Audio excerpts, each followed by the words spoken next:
Okay, I have a brand new effect to share with you today, and I'm trying to decide what to call it. I may call it the underworld of card magic, and you'll see the reason for the word underworld in just a minute.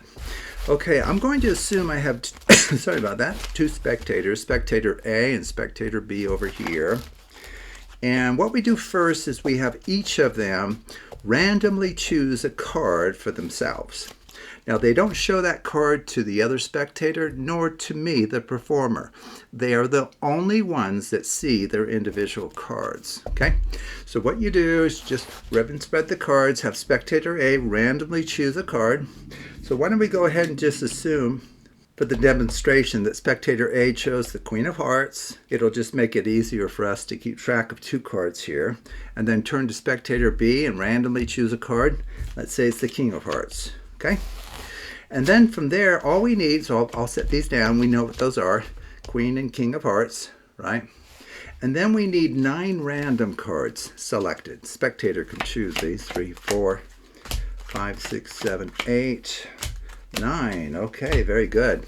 And then just have either spectator deal those out into 3 piles of 3 cards each.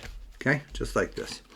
2, 3, 1, 2, 3. Okay, and then you turn to spectator A over here, and you say, which of these, sorry, went off a little bit there, which of these three card piles do you want set on top of your selection? Bottom right. Okay, that's what we'll do. Spectator B, which of these 2 3-card piles do you want set on top of your selection? The bottom left. Okay. Spectator A, where should we set the remaining 3-card pile? On the left, okay? And then we'll bury that underneath the right-hand pile. Okay, now the reason for the name Underworld here has to do with the fact that we're going to be employing 2 powerful shuffles that have been used for decades, if not centuries. In fact, the first one dates all the way back to 1773. In France, and a mathematician by the name of Monge invented something called the Monge shuffle. And in particular, we're going to be using the Monge over-under shuffle. Okay, so let me demonstrate it, and then I'm going to turn to spectator A and have them decide how many additional times they would like it performed. Okay, so here's the Monge over-under.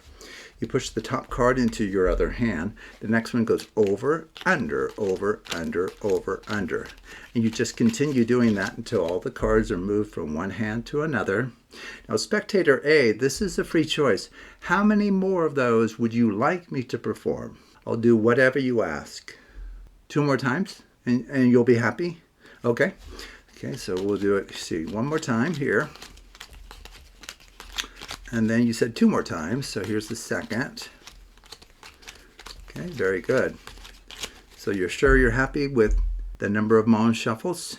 You are. Okay, so what we're going to do here is just perform that shuffle 1 more time, but we're going to take as our selection the final card that results from this shuffle. So let me just show you. So over, under, over, under, over, under, over, under. Here's the final card. I'll set it right there.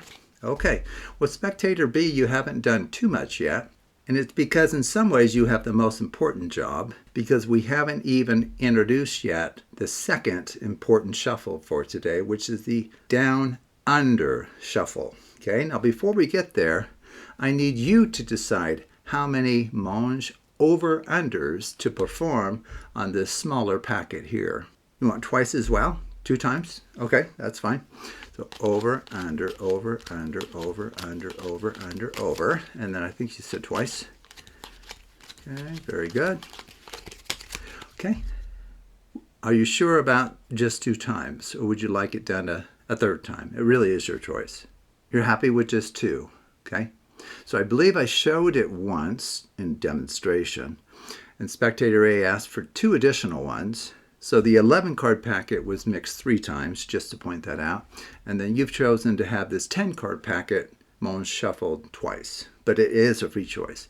And then speaking to you as the performer, the spectators can truly choose any number of Monge over-unders to perform, and you can perform them, and you will finish in the way that I'm going to show you in just a moment. Okay, that's important.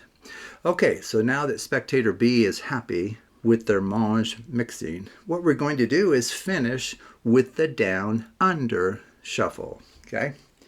And it's going to give us, in the same way that the Monge over-under gave us, a final card. In fact, we call it the lone survivor. Okay, so what I'm going to do is perform the down-under. So this is how it works. The first card here goes down to the table. The next one goes under, down, under, down, under, down, under, down, under, down. Here's the lone survivor for the down-under shuffle. Okay, well, spectator A, for the first time, what was the identity of the card that you randomly chose? Queen of Hearts? Let's just take a look. Oh, there she is in all her glory. Spectator B, what card did you randomly choose at the beginning? The King of Hearts. Oh, that's kind of interesting. And there it is. There's both of them. Okay, wow, how does this work?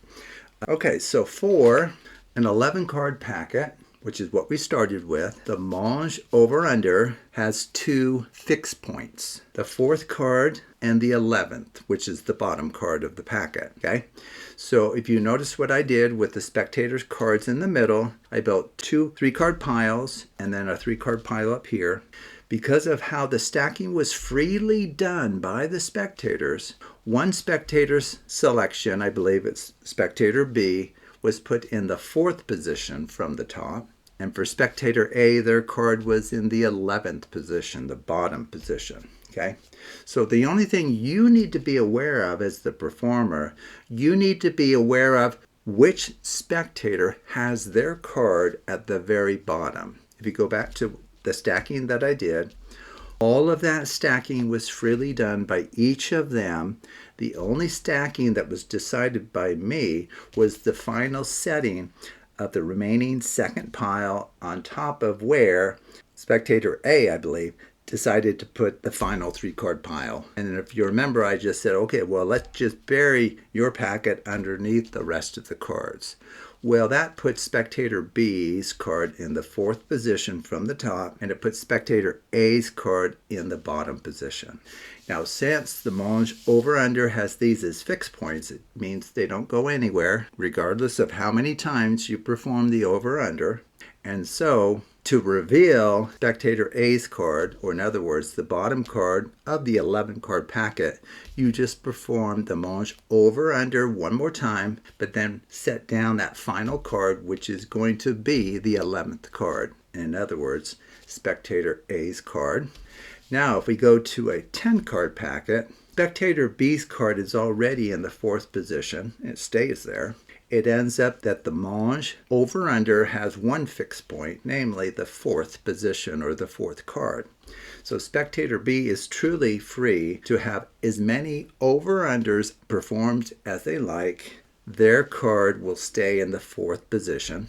And then the final secret here is that the 4th card down is something we call the lone survivor for the down-under deal. What does that mean?